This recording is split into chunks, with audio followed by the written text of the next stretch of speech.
सबसे पहले तो नमस्कार। बढ़िया है, चलो अच्छी बात है। कुछ दिन हो गए क्लास नहीं लगी। अपने बात के कहाँ पे कर रहे थे? मुगल काल की बात कर रहे थे, ठीक है। इतिहास में किसकी बात कर रहे थे?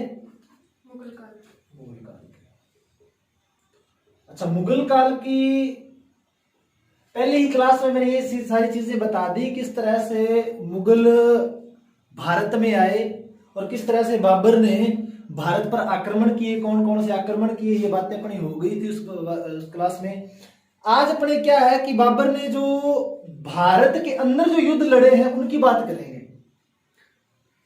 तो सबसे पहले नंबर 1 युद्ध पानीपत का। कौन सा? पानीपत का युद्ध, ठीक है। पानीपत का युद्ध कब हुआ था?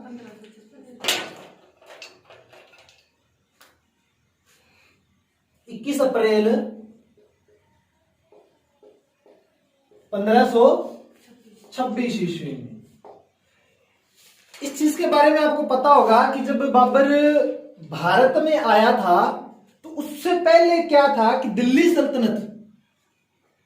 सल्तनत जो थी उस पर किस वंश का राज था?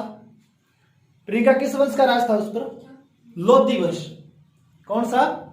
लोधी वंश। लोधी वंश की अगर मैं बात करूं तो इब्राहिम लोधी जो था वो उस टाइम उसका शासक था और अंतिम वंश चल रहा था उस टाइम में। अब ये जो युद्ध है ये किस किस के बीच में हुआ?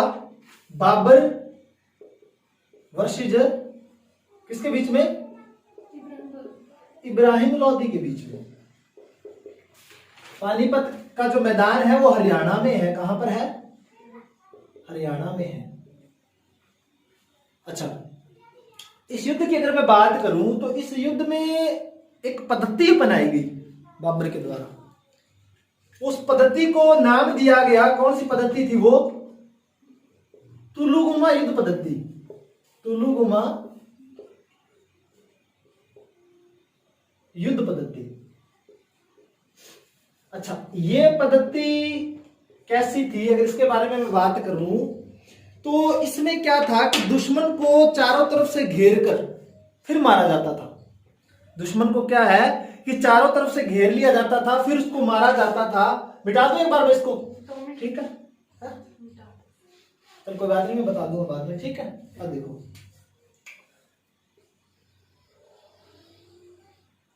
कुछ इस तरह से सर्कल है, मान लीजिए ये मैदान है। अब यहां पे क्या होता था कि इसके यहां पर जैसे मान लीजिए पहाड़ियां हैं। क्या है यहां पर? पहाड़ियां हैं, ठीक है।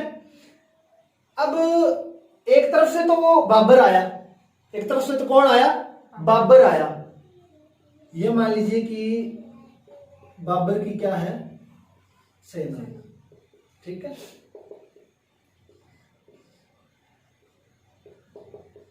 ये बाबर की सेना है।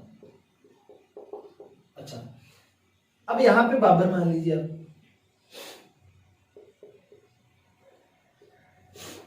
अच्छा, अब क्या होता है कि बाबर जब मैदान में उतरता था इस युद्ध पद्धति को किस तरह से लागू करता था कि यहां पर वो अपने सैनिक तैनात कर लेता था।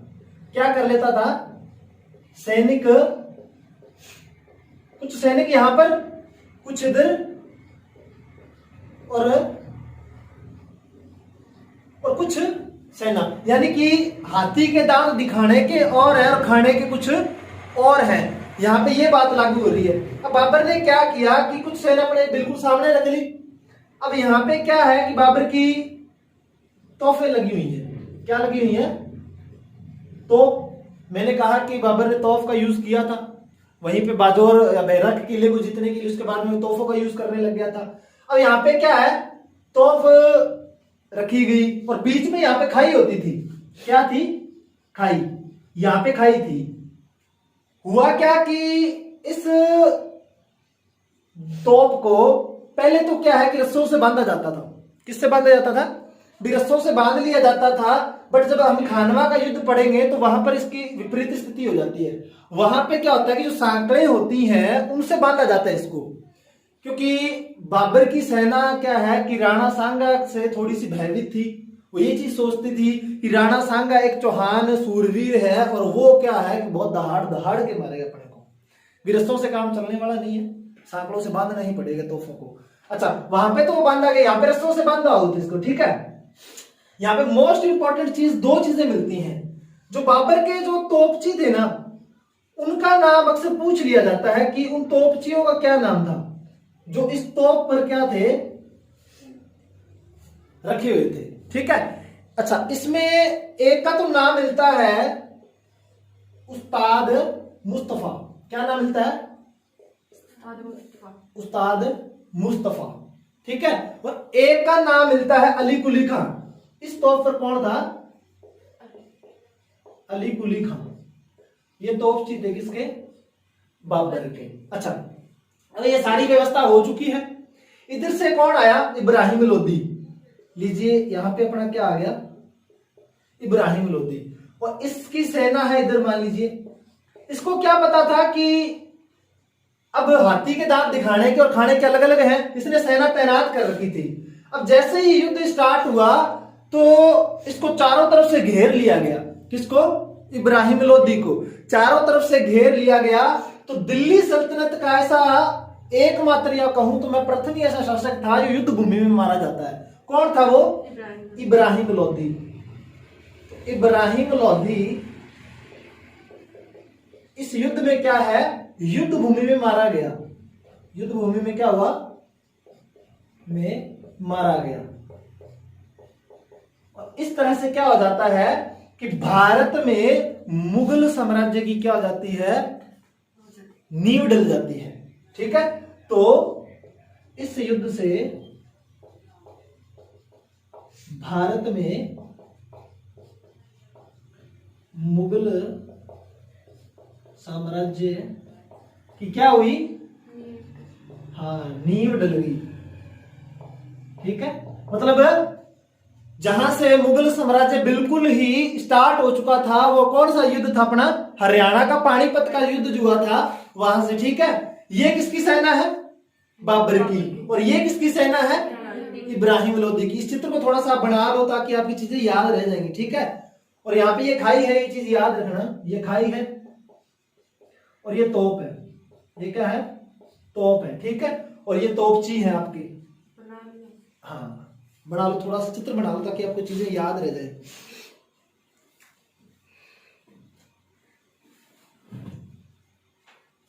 चारों तरफ से इसमें घेर कर मारा जाता था दुश्मन को।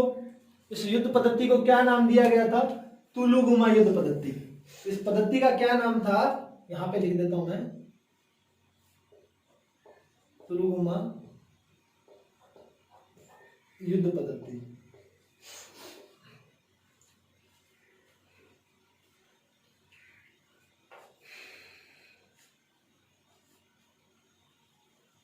तुलुगुमा युद्ध पद्धति।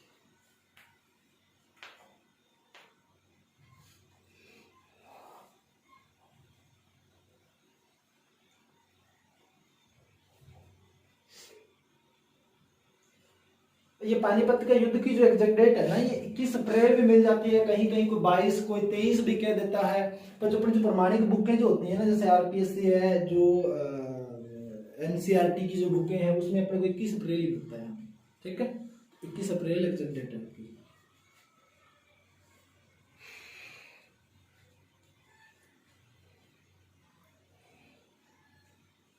लिख लिया,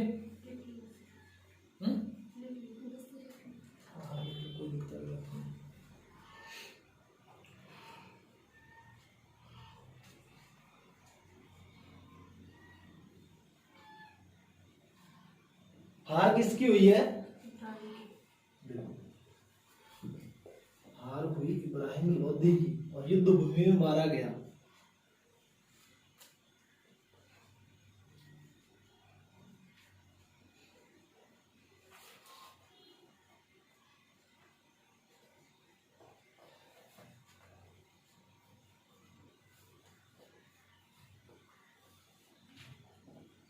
चारों ओर से घेर कर इसको मारा था, मिटा दो, ठीक है। अच्छा, बात समझ में तो आएगी होगी आपके। तो ये कुछ एक थोड़ी सी स्टोरी है ये इसकी, किसकी, पानीपत के युद्ध की, जो किसके बीच में हुआ, इब्राहिम लोदी और बाबर के बीच में हुआ। ये चीज तो आपको मैंने बताई थी कि इस युद्ध भूमि में इब्राहिम लोदी मारा जाता है और दिल्ली सल्तनत का ये पैसा पहला ही शासक था युद्ध भूमि में ही मारा जाता है। अभी तक कोई भी युद्ध भूमि में नहीं मारा गया था, ठीक है। और बाबर क्या करता है इस दौरान, इस युद्ध को जीतने के बाद में मुगल वंश की नींव डाल देता है। कहां पर?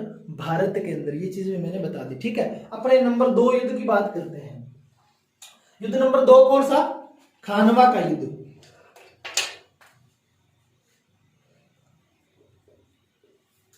खानवा का युद्ध। खानवा के मैदान की अगर मैं बात करूं तो भरतपुर में है, राजस्थान के। कहां पर है? भरतपुर में, भरतपुर राजस्थान, ठीक है। और इस युद्ध की अगर बात की जाए तो ये युद्ध हुआ था 17 मार्च 1527 ईस्वी में। 17 मार्च 1527 ईस्वी में किस किस के बीच में हुआ था? आपको ये चीज बताने की मेरी सब जरूरत नहीं है। बाबर वर्सेस राणा सांगा, बाबर वर्सेस राणा सांगा, ठीक है। अब यहां से एक स्टोरी सुनना थोड़ी सी इस तरह की कि जो बाबरनामा जो है ना, हालांकि मैं बाबरनामा के बारे में आपको सारी चीजें बताऊंगा, बाबरनामा बहुत विख्यात है। बाबरनामा जो है उसमें ये चीज मिलती है कि इब्राहिम लोदी को क्या है भारत में आमंत्रित किया था। किसने? राणा सांगा ने। अच्छा भाई, राणा सांगा को क्या जरूरत थी कि इब्राहिम लोदी को आमंत्रित करे? वो कुछ तो हाथ लगना ही था ना उसके। स्टोरी ये मिलती है कि राणा सांगा क्या है कि मुगलों को दिल्ली से भगाकर एक हिंदू साम्राज्य की नींव डालना चाहता था। कहां पर? भारत में। अब उसको ये काम करना था तो उसको मुगलों को भगाने के लिए कोई तो एक शक्ति चाहिए थी ना, तो वो इब्राहिम लोदी को आमंत्रित करता है। अब भाई जब इब्राहिम लोदी हार ही गया है पानीपत के युद्ध में, तो अब कोई तो ऐसा हो ना कि भी उससे लड़ने वाला जो अब युद्ध जीत सके। तो राणा सांगा क्या खुद मैदान में उतरता है। एक चीज याद रखना कि राणा सांगा एक नीति बनाता है। उस नीति को नाम दिया जाता है पाती पेरवन की नीति। पाती पेरवन की नीति। अच्छा, ये नीति क्या थी? इस नीति के बारे में अगर मैं बताऊं तो इस नीति के तहत क्या है कि वो समस्त राजाओं को अपने अधीन कर लेता है। क्या कर लेता है? वो चीजें समझ में आ रही है क्या? समस्त राजाओं को अपने अधीन कर लेता है। किस तरह से बताता हूं मैं। समस्त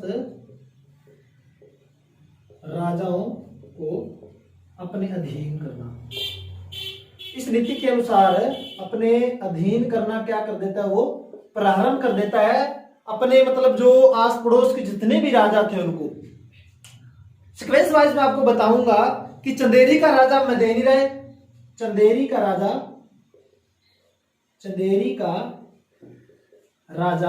मैदिनी राय। क्या नाम था? मैदिनी राय। सबसे पहले इस युद्ध में ये जितने व्यक्ति मैं बताऊंगा ना नाम, ये सारे के सारे व्यक्ति क्या है? राणा सांगा का इस युद्ध में साथ देंगे। जितने भी व्यक्ति बताऊंगा, ठीक है। चंदेरी का राजा मैदिनी राय साथ देता है। मेवात का हसन खां मेवाती, मेवात का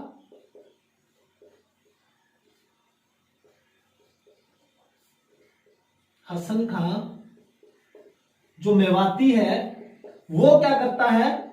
इसका साथ देता है। लिखो इसको, फिर आगे मैं मिटाता हूं। लिख लिया क्या? मिटा दूं?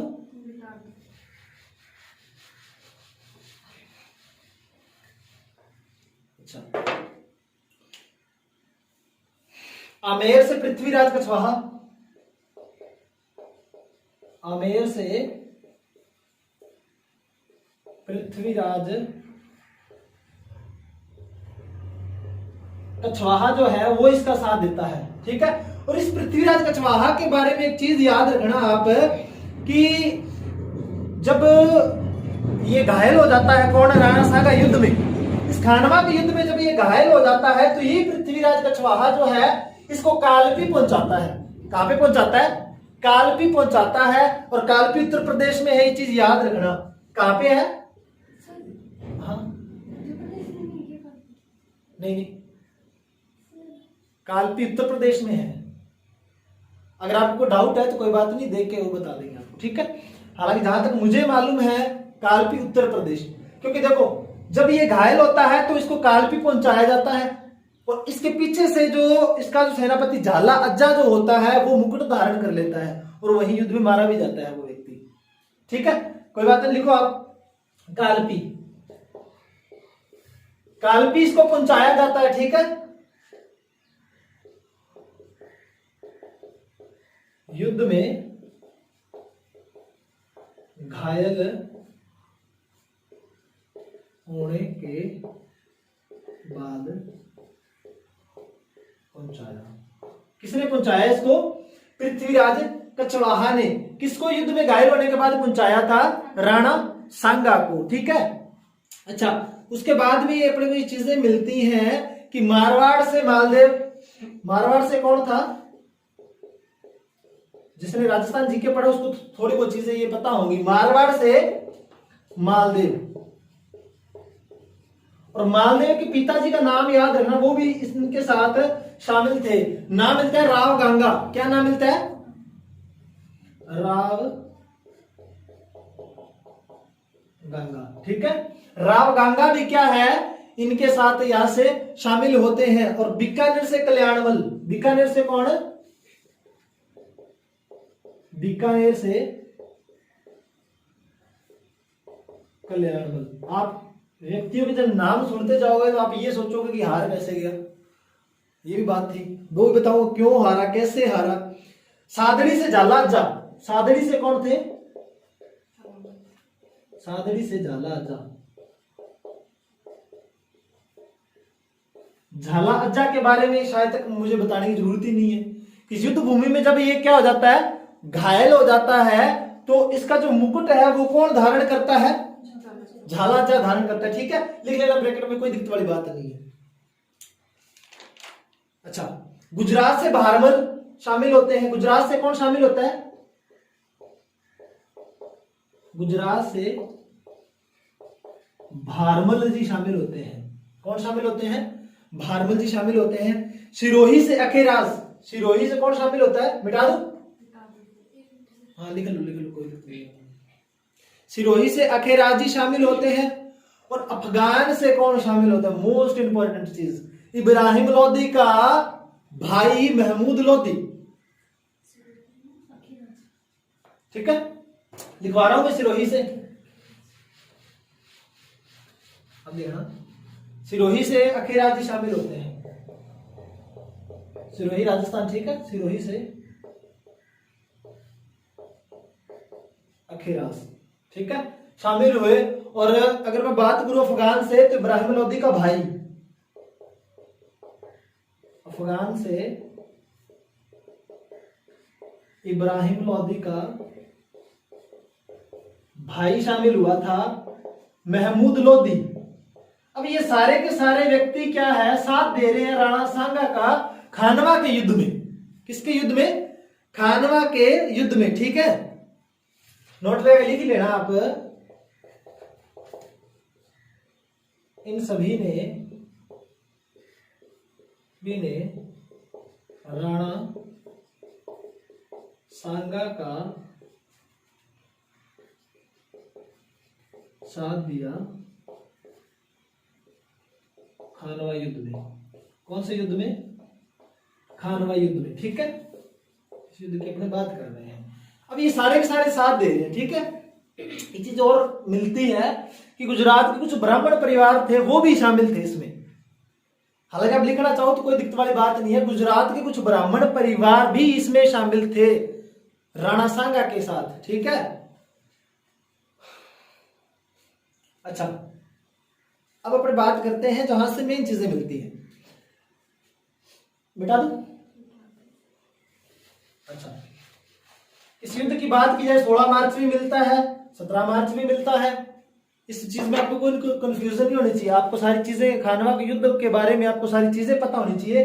16 मार्च में मिल जाता है, 17 मार्च में मिलता है, कोई प्रॉब्लम नहीं है इसको। ठीक है, अच्छा, अब देखना, ये खानवा का जो मैदान है ना भरतपुर में, ये आगरा से ठीक 35 किलोमीटर दूर है। आगरा से कितने किलोमीटर दूर है ये?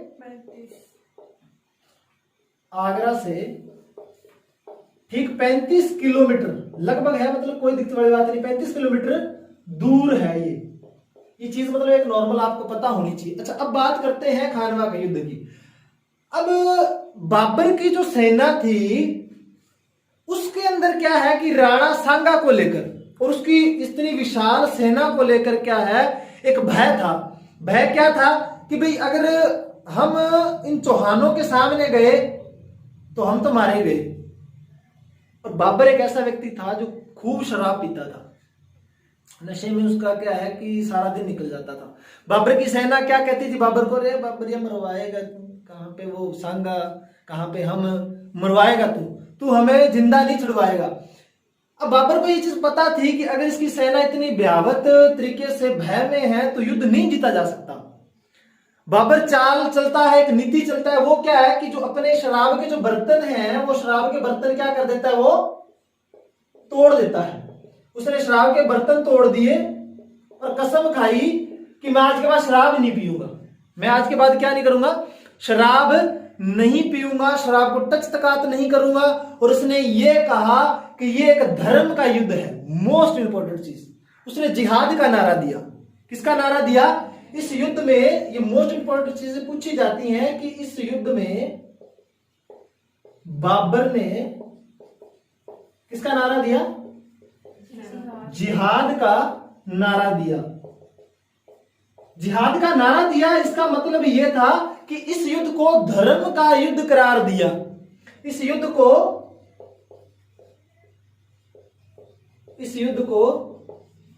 धर्म का युद्ध करार दिया। एक चीज आपको यहां पे मोटिवेशन के तौर पे ये मिलती है कि बाबर देखो शराब छोड़ रहा है युद्ध के लिए, कुछ पाने के लिए कुछ खोना पड़ता है, कुछ पाने के लिए कुछ खोना पड़ता है। तो बाबर ने क्या खो दी? मदिरा। बाबर मदिरा खो के युद्ध में उतर रहा है। देखो अब यहां से देखो, इसकी सेना बिल्कुल अब जाके कहीं ना कहीं संकल्पित हुई है कि अब हम युद्ध जीत सकते हैं। और एक तरफ राणा सांगा को कहीं ना कहीं कहा जाए तो एक तरफ से ईगो लेके बैठ गई थी कि अरे बाबर कहां पर अपने सामने टिकने वाला है, बाबर को हरा देंगे। अच्छा, हुआ क्या कि जब युद्ध में दोनों उतरे तो इस युद्ध में क्या है, बाबर ने बंदूकों का प्रयोग किया। किसका प्रयोग किया? बंदूकों का प्रयोग किया। मैं यहां पे लिख रहा हूं कि बाबर ने इस युद्ध में बंदूकों का प्रयोग किया।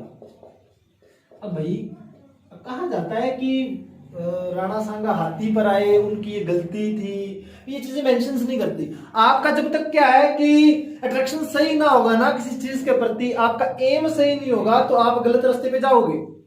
राणा सांगा कोई कहीं ना कहीं इस चीज को लेकर कहीं ना कहीं ये घमंड कह सकता हूं मैं था कि भाई मैं इस युद्ध को आराम से जीत लूंगा, इसीलिए क्या है कि उसने इस युद्ध में मात खाई। अच्छा, कुछ चरण थे इस युद्ध के, मतलब पहर चले।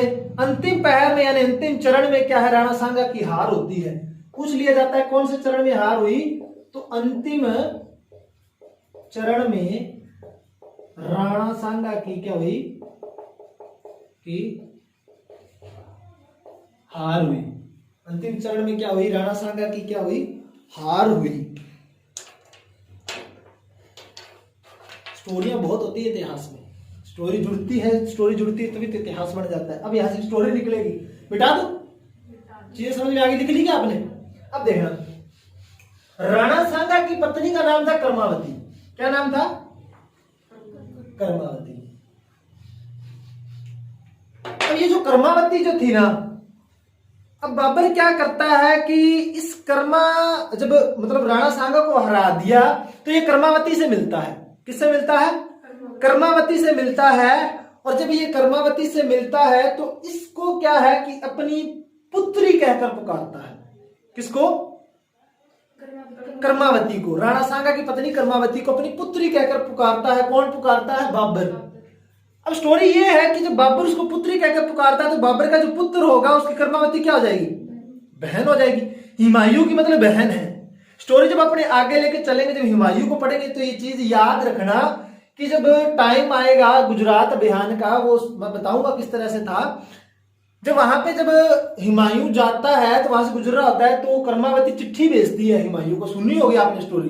चिट्ठी भेजती है रक्षा के लिए।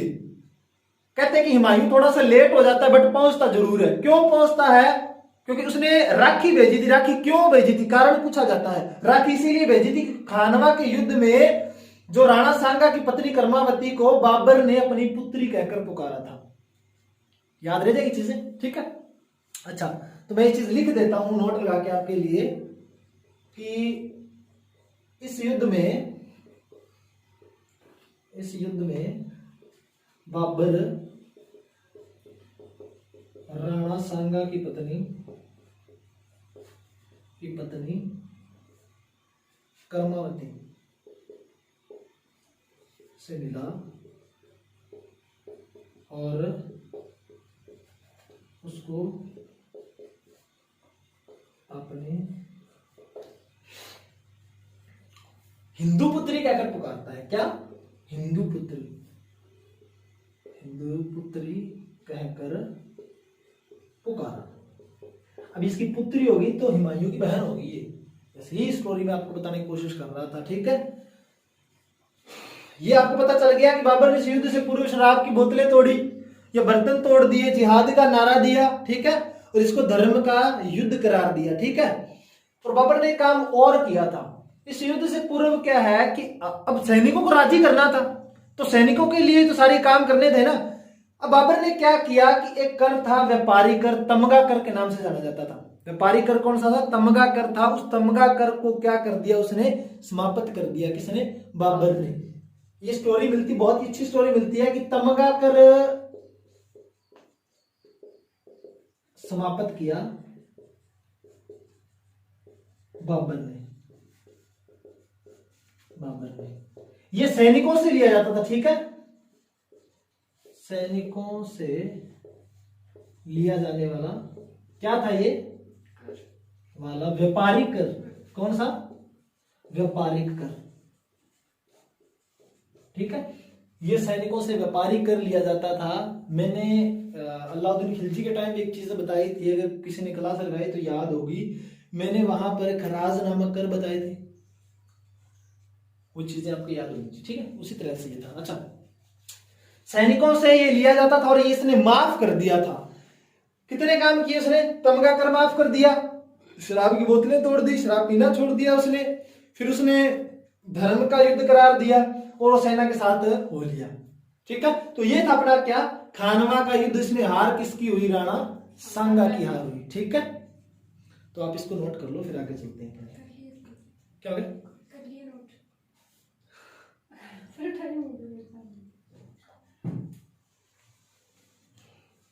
चंदेरी का युद्ध और कर लेते हैं, फिर अपने कल की बात कर लेते हैं, ठीक है। चंदेरी का युद्ध की बात और कर लेते हैं। मिटा दोगे इसको? अच्छा, चंदेरी युद्ध की अगर मैं बात करूं तो चंदेरी मध्य प्रदेश में है। कहां पर है? चंदेरी मध्य प्रदेश में है। कब हुआ था ये युद्ध? 1528 ईस्वी में। 28 फरवरी 1528 ईस्वी में ये युद्ध होता है। 28 फरवरी 1528 ईस्वी में ये युद्ध हुआ। और ये युद्ध किस किस के बीच में हुआ? मेदिनी राय वर्सेस बाबर के बीच में। मेदिनी राय आपको पता होगा, चंदेरी का शासक था मेदिनी राय। किस किस के मध्य हुआ? मेदिनी राय वर्सेस बाबर के मध्य। अब निश्चित तौर पे आपको पता है कि हार किसकी हुई थी इसमें? मेदिनी राय की। मेदिनी राय इसमें हारता है और बाबर क्या हुआ? विजयी हुआ। बाबर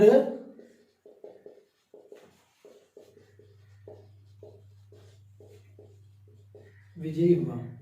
बाबर इस युद्ध में विजयी होता है और इसमें मेदिनी राय की हार होती है।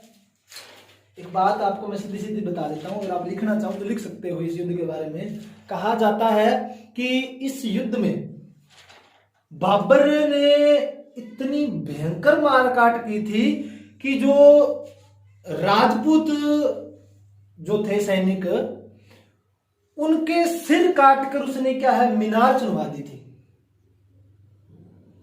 इतनी भयंकर मारकाट की इस युद्ध के अंदर बाबर ने कि राजपूत सैनिकों के सिर कटवाकर उसने क्या है, मीनार चुनवा दी थी। ये कहां की बात मिलती है अपने को, चंदेरी के युद्ध की, जो किसके मध्य हो रहा है, मेदिनी राय वर्सेस बाबर के मध्य हो रहा है। ये चीज याद रखना, ठीक है।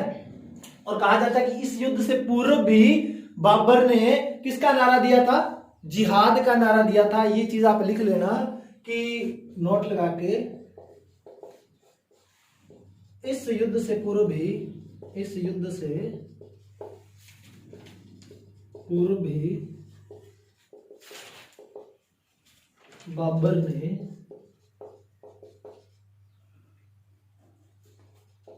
जिहाद का क्या दिया, नारा दिया। मतलब जिहाद का नारा दे दिया, जिसका मतलब इस युद्ध को भी क्या कर दिया, धर्म का युद्ध करार दे दिया। अच्छा, यहां पे एक मोस्ट इंपॉर्टेंट चीज मिलती है, वो आप याद रखना कि इस युद्ध में बाबर का सेनापति पूछ लिया जाता है। इस युद्ध में बाबर का सेनापति पूछ लिया जाता है कि सेनापति कौन था। तो याद रखना आप कि बाबर का सेनापति इसमें फरीद खान था। कौन था, फरीद खान। ये बाबर का सेनापति था इस युद्ध में, ठीक है। तो कल अपने बात करेंगे इसके बारे में कि घाघरा का युद्ध कब हुआ, कैसे हुआ, और फिर अपने बात करेंगे बाबरनामा की। किसकी बात करेंगे, बाबरनामा की, बाबर की मृत्यु, कि बाबर को कहां दफनाया गया। बाबर को 2 बार दफनाया गया था। सबसे पहले तो उसको भारत के अंदर दफनाया गया, तो उसकी इच्छा थी कि मुझे बाहर दफनाया जाए काबुल में, तो उसको वहां पे दफनाया गया। किस तरह से, क्यों दफनाया गया, कल बातें कर लेंगे। अपने बाबरनामा की बात कर जाएंगे, ठीक है। और अपने कुछ बातें हुमायूं भी करेंगे कल, ठीक है। तो आज की क्लास में अपने इतनी ही बातें। धन्यवाद।